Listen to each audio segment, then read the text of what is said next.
Hello guys, আবার চলে এসেছি নতুন ব্লগ নিয়ে ডে 6। আর মহাদেব বলে লেগে বললাম ব্যায়াম করতে। তারপরে কাঁধে ব্যাগ নিলাম। এই সব আবছা কেন লাগছে? আমার ফিল্টারটা লাগানো ছিল না। এইবার সব ঠিক আছে। 20 টাকার নোট নিয়ে উঠে বললাম বাসের মধ্যে। বাসটা পুরো সেই সরকারি বাসের মতো লাগছে। তারপরে এই বাসের খিদা পেয়ে যাওয়ায় সে চা খেতে একটুক্ষণ দাঁড়িয়ে পড়লো।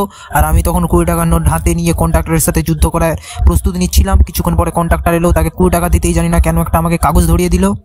বাড়ি এসেই ঘুগনি মুড়ি, কালকের ঘোড়ার ডিমের পোচ আর একটুখানি লেবু আর পেঁয়াজ খেয়ে নিলাম। আজকে সারাদিনটাই ফোন দেখার জন্য তাকে আমি স্কিপ করে চলে গেলাম। বিকালে দেখি গোটাটায় বৃষ্টি হচ্ছে আর আমাদের সুন্দরবনে হয়ে গেছে বন্যা। আজকের ব্লগ এতটাই, আবার দেখা হচ্ছে নেক্সট ব্লগে। তো এখনের জন্য টাটা। যাওয়ার আগে সবাইকে বলবো একটু আমাকে সাপোর্ট করার জন্য, কারণ আমার ভিউজে আসছে মাত্র 11-12টা ভিউজ। এই ভিউজ নিয়ে আমার সংসার চলবে না, বউ বাচ্চা রাস্তায় বুঝবে না খেতে পেয়ে। প্লিজ সবাই সাপোর্ট করো।